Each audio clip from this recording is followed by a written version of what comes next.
इंदौर के रोबोट चौराहा के समीप मंदिर के आसपास सीलिंग की जमीन पर अवैध रूप से कब्जा करके रहने वालों पर प्रशासन ने आज कार्रवाई की, जहां बड़ी संख्या में अवैध निर्माण को ध्वस्त किया गया।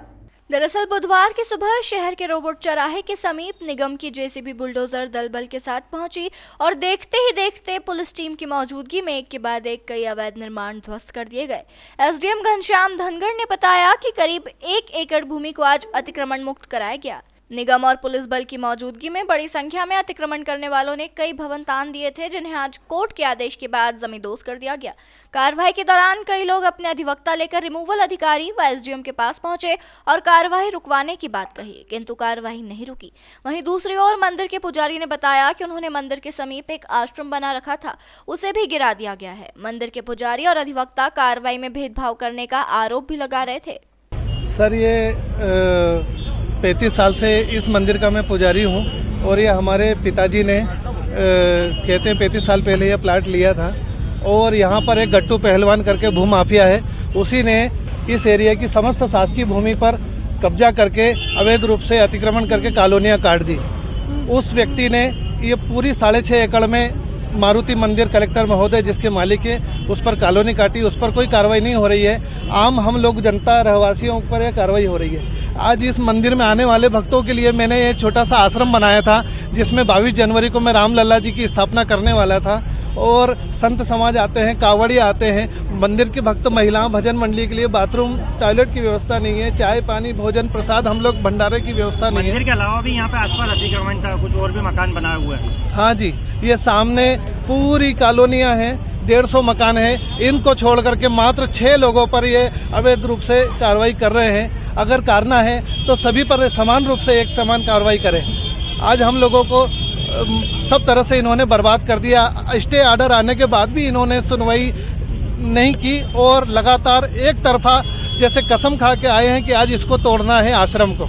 आज मंदिर की चीज तोड़ दी। आज मंदिर में मेरे भक्त लोग कहाँ जाएंगे? न्यायालय में उपस्थित नहीं होते और न्यायालय में उपस्थित होते नहीं हैं। हमारे वकील जब जवाब देने के लिए जाते हैं, जब ये उनको उपस्थित नहीं होते हैं और किसी भी प्रकार का वैध तरीके से इनका कोई कार्य नहीं है। जिस तरह से ऐसा लगता है कि इन्होंने किसी से बड़े रूप में पैसे खा करके हम लोगों का नाश करने के लिए विचार कर रखा है। आज खजराना में शासकीय संकट मोचन हनुमान मंदिर की ज़मीन पर कुछ लोगों के द्वारा अवैध रूप से कब्जा किया हुआ था, तो उसकी जांच करके और प्रकरण दर्ज करके सबकी सुनवाई करके ऑर्डर पारित किया गया था और उसी के तहत आज ये कार्रवाई की गई है। सर, किसके द्वारा जो ये है इसमें अलग अलग लोगों के द्वारा किया गया था, उनकी अलग अलग सूची बनी हुई है, वो हम आपको उपलब्ध करा देंगे। कितने एकड़ जमीन जो है मुक्त? ये लगभग 1 एकड़ के आसपास भूमि है जिसको हम मुक्त करा रहे हैं। कितने समय से यहाँ पर संचालित हो रहा था? ये काफ़ी लंबे समय से यहाँ पे इनका अवैध रूप से कब्जा करके उसका व्यवसायिक उपयोग कर रहे थे। ये मामला अवैध कब्जे का था,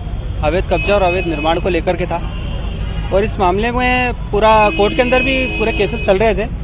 अलग अलग पार्टियों ने अलग अलग जगह पर अलग अलग कोर्टों के अंदर केस लगा रखे हैं, उसको लेकर के ये था। एसडीएम साहब ने इसमें कार्रवाई करी है और तहसीलदार साहब के ऑर्डर भी थे इसमें कि ये कार्रवाई अवैध जो निर्माण है उसको तोड़ा जाए। लेकिन चूंकि दूसरे प्रकरण भी चल रहे हैं न्यायालय में, उसको लेकर के आज स्टे भी आया है। जैसे कि हम हमारे पक्षकार के लिए एक स्टे लेके आए हैं, वो स्टे लाने के बावजूद भी यहाँ पर एसडीएम साहब के द्वारा कार्रवाई की गई थी। उसके बावजूद भी बहुत सारा हिस्सा उनका हमारे पक्षकार का तोड़ा गया। बहुत सारा नुकसान आप देखेंगे पीछे की तरफ, पूरा मकान उन्होंने लगभग पूरा ध्वस्त कर चुके हैं। एक तरीके से पूरा नष्ट हो चुका है। हमारे पक्षकार शैलेंद्र जोशी हैं, पंडित जी हैं, जिनकी तरफ से हम यहाँ पे उपस्थित हैं और उनका प्रकरण ऑलरेडी माननीय सेशन न्यायालय में भी चल रहा है और वहीं से हमें एक ऑर्डर भी मिला है। आज ही हमने सुनवाई करवा के एक ऑर्डर स्टे के लिए लिया है। उसके बावजूद भी हम यहाँ पर जब ऑर्डर लेके आए थे तो एसडीएम साहब ने ये कहते हुए कि इसके ऊपर कॉपी की साइन ही नहीं है, हमें हार्ड कॉपी चाहिए। पहले वो हार्ड कॉपी को लेकर अड़े रहे कि हमें हार्ड कॉपी चाहिए। जब हम हार्ड कॉपी लेके आए, क्योंकि पूरे एरिया में यहाँ पर लाइट काट दी गई है, उसकी वजह से हम उसकी कॉपी नहीं ले पाए। जब हार्ड कॉपी लेके जब हम आए तो उसके बाद उन्होंने कहा कि नहीं, ये हम हार्ड कॉपी नहीं मानेंगे, इसके ऊपर साइन नहीं है। चूँकि न्यायालय की एक प्रक्रिया होती है, प्रोसीजर होता है, कोई भी सत्य प्रतिलिपि जो होती है, हर प्रतिलिपि के ऊपर माननीय न्यायालय के जो जज साहब होते हैं वो साइन नहीं कर पाते। मुख्य ऑर्डर पर ही साइन होती है। साइन है, सील है, सील और साइन ऑलरेडी उस पर है, सत्य प्रतिलिपि है वो दिखाई। उसके बावजूद वो ये कह रहे हैं कि नहीं, सील नहीं है, साइन नहीं है। खैर उन्होंने अभी तो टोटल ले लिया मनमानी चल रही है है, इन मनमानी लोगों तो की। खैर उनकी चल ही रही है। और वो अपना पूरा नाम जो बता दें।